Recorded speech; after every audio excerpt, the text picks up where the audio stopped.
যেদিন মারা যাবেন আপনার স্ত্রী পর্যন্ত আপনার বেডরুমে রাত্রে যাইতে চায় না। যদি জিগায় কই করে লাশ ছিল, কথা কন না, এই ঘরে লাশ ছিল রে, ভয়ে আপনার বেডে কেউ যায় না। অথচ এই ঘরে বসিয়া কত গল্প গুজারি করলেন। দুনিয়ার থেকে বিদায় হওয়ার পরে নিজের স্ত্রী এখন আপনার রুমে যায় না ভয়ে। পৃথিবীর মানুষ, আল্লাহ বলেন প্রত্যেকটা মানুষ তার কৃতকর্মের জন্য আমি আল্লাহর সামনে জবাব দিতে হবে, কেউ বাঁচতে পারবে না। জবাব আমি আল্লাহর কাছে দিতেই হবে। আর কিয়ামতের মাঠটা এত মারাত্মক, এত একটা ভয়ানক, সেই মাঠটা এত স্বার্থপর, কেউ কারো হবে না রে। দুনিয়াতে বিপদে পড়লে কেউ না কেউ সাহায্য করে, কিয়ামতের কাঠির ময়দানে কেউ কারো সাহায্য করবে না, কেউ কারো সাহায্য করবে না। যদি আমরা মনে করি এমন ফিরের মরিদ হইলাম, ফির আমারে জান্নাতে নিবে, ফিরে আমারে পার করে দিবে, না না, পীর তো দূরের কথা, আমাদের নবী ছাড়া আদম থেকে লইয়া ঈসা রূহুল্লাহ পর্যন্ত কোন নবীরার সাহস হবে না কিয়ামতের মাঠে দাঁড়াইয়া কথা বলা। কথা বুঝতেছেন আমার? যতই ফিরাকি দেখায় অমুক পীর তমুক পীর, এই অন্ধকারের মধ্যে আর বসবাস করবেন না। আল্লাহর কসম, পৃথিবীর কোন পীরের ক্ষমতা নাই আপনারে জান্নাতে নেওয়া, কোন পীরের ক্ষমতা নাই, এমন কি কোন নবীদের কথা বলার সাহস আল্লাহর সামনে হবে না। কথা বুঝতেছেন? কারণ আল্লাহ সেদিন রহমান থাকবে না। দুনিয়াতে আল্লাহ হলেন রহমান, আল্লাহর মায়া দয়াটা বেশি।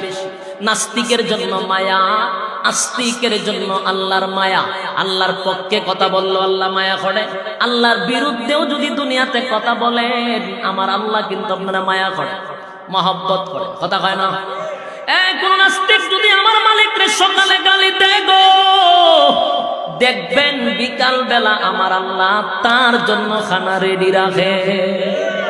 কেন জানেন? আমার আল্লাহর নাম রহমান। দুনিয়াতে সবার জন্য মায়া দয়া সমান, কিন্তু পরকালে আল্লাহ রহমান সবার জন্য নয় রে। আল্লাহ নাফরমানের জন্য কাহার রূপ ধারণ করবে। আল্লাহর সেদিন মায়া দয়া থাকবে না, সেদিন কোনো মায়া দয়া থাকবে না গো। নাফরমানের জন্য আল্লাহ কাহার রূপ ধারণ করবে। সেদিন এমন একটা ভয়াবহ পরিস্থিতি হবে, আল্লাহ খালি হুঙ্কার দিবে, হুঙ্কার দিবে।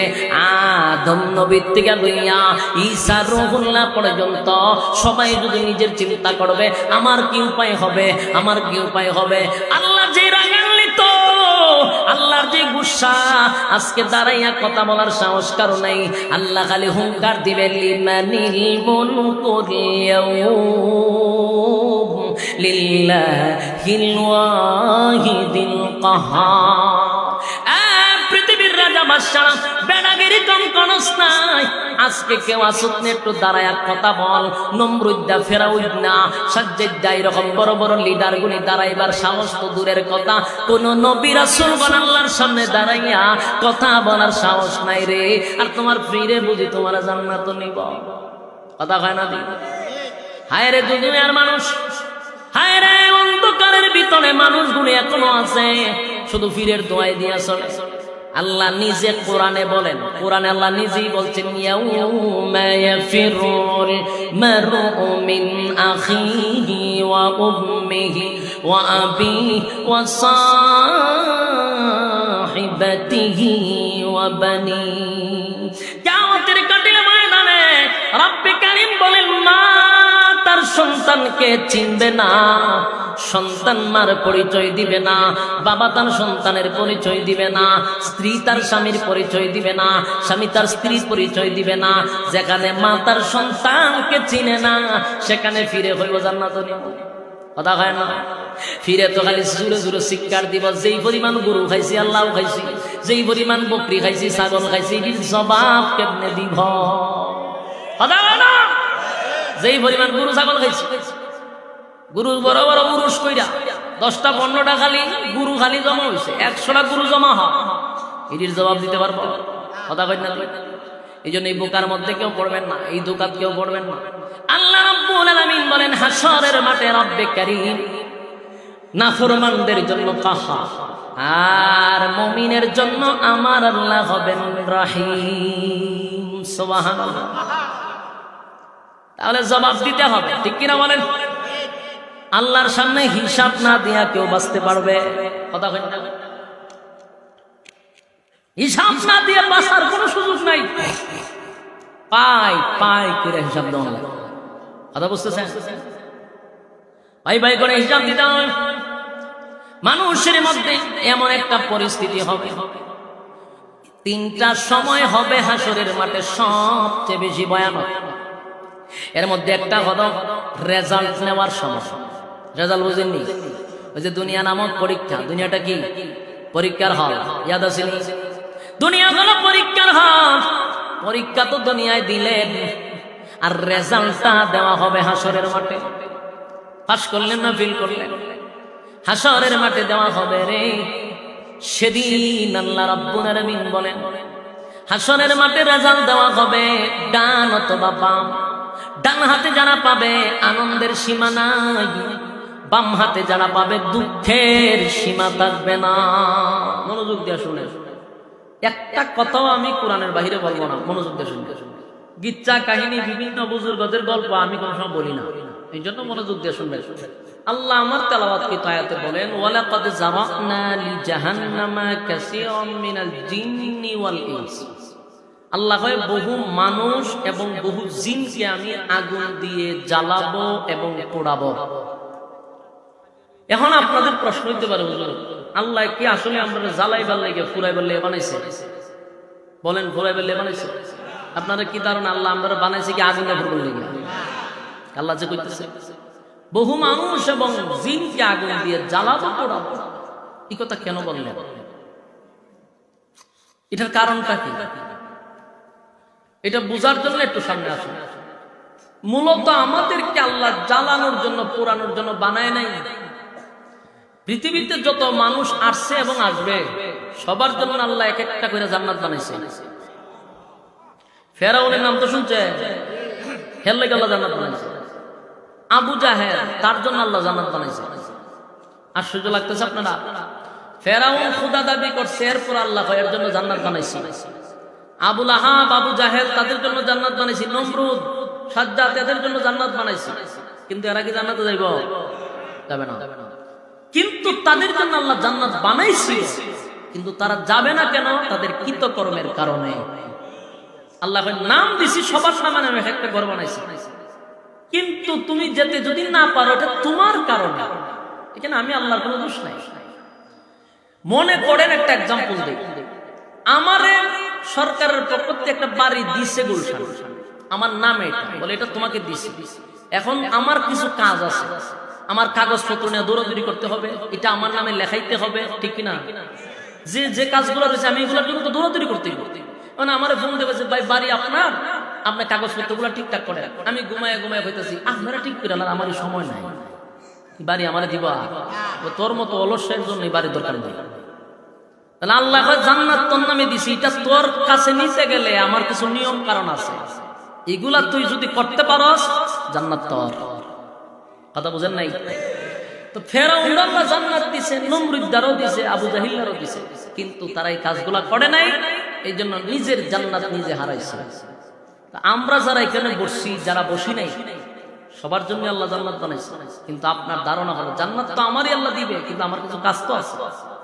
এই কাজটা কি? এটা আল্লাহ বইলা দিছে। আমাদেরকে আল্লাহ অনর্থক এই দুনিয়াতে পাঠান নাই। একটা অযথা যে দুনিয়াতে পাঠাইছে এটা কিন্তু ভুল, আমরা অযথা পাঠাইছি। মূলত এই পৃথিবীটা হলো একটা পরীক্ষার হল। বলুন কিসের হল? পরীক্ষার হল। আমরা দুনিয়াত কলেজ, ভার্সিটি, মাদ্রাসাতে পরীক্ষা দিই, সময় হলো 3 ঘন্টা।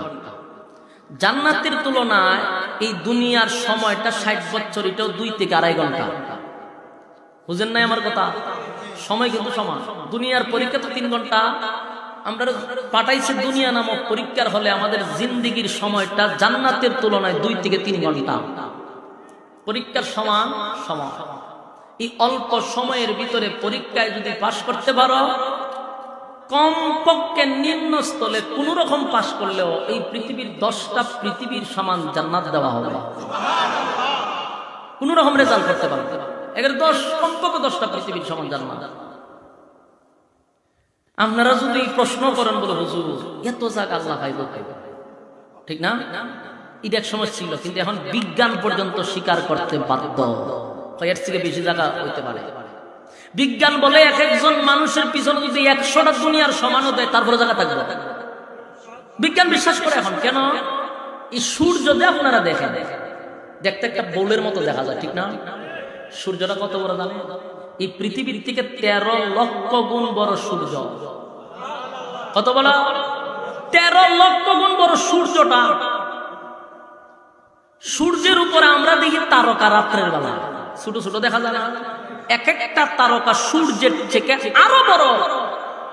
বলুন তারকার সংখ্যা কত? বিজ্ঞানিকের বাপে পারবে না সংখ্যা বলতে।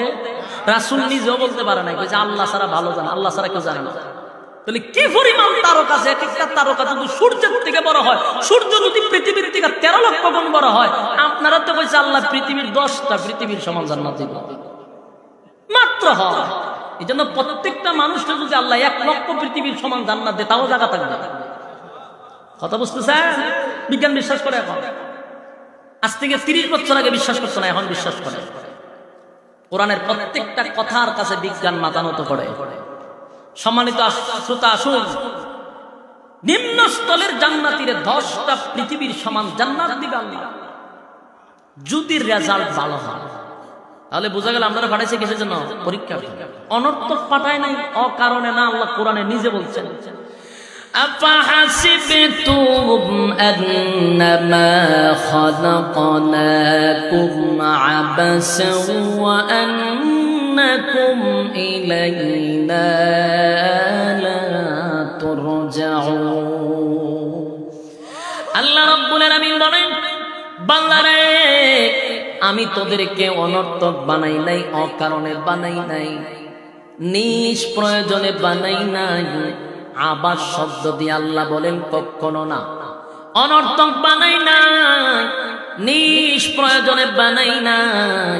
প্রশ্ন আসতে পারে কেন বানাইছে আল্লাহ, সেটাও কোরআনে বইলা দিছে, ওমা খালাকাতুল জিন্না ওয়াল ইনসা ইল্লা লিয়াবুদুন। আল্লাহ রাব্বুল আলামিন বলেন, মানব এবং দানবকে আমি আল্লাহ বানাইছি একমাত্র শুধুমাত্র আমি আল্লাহর ইবাদতের জন্য। বলুন তো দেখি আল্লাহ আমরারে কেন পাঠাইছে? ইবাদত বন্দেগী করার জন্য, অনর্থক পাঠায় না। এ বান্দা কতদিন তুই ইবাদত বন্দেগী করবি, তোর সীমানা কতটুক আল্লাহ এটা বইলা দিছে, কুল্লু নাফসিন যায়িকাতুল মাউত। প্রত্যেকটা প্রাণীর মৃত্যুর স্বাদ গ্রহণ করতে হবে। মৃত্যু পর্যন্ত হলো আমাদের এরিয়া, এই পর্যন্ত আল্লাহর গোলামি করতে হবে।